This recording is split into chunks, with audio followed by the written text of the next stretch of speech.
Taiwan's armed forces issued a warning on the island crossing the center line of the Taiwan Strait by sending air and naval patrols around the island, and activating a land-based missile system in response to China's drills, the Ministry of National Defense said.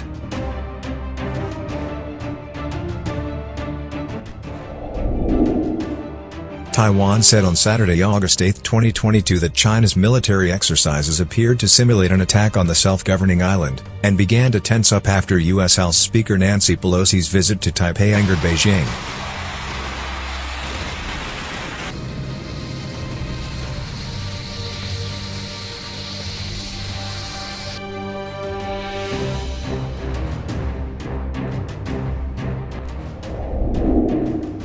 Previously, several Chinese warships and aircraft crossed the center line of the Taiwan Strait.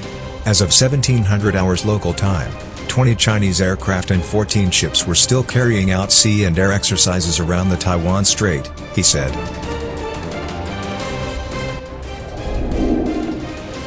Taiwan's Ministry of National Defense also said that the zone declared by China as a restricted area during exercises for other ships and aircraft had severely undermined peace.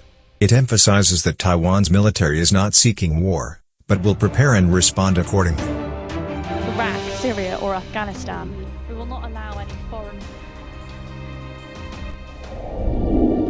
China's defense ministry said in a statement on Saturday that it had carried out military drills as planned in the sea and airspace in northern, southwest and eastern Taiwan, with a focus on testing the capabilities of its land and sea attack systems.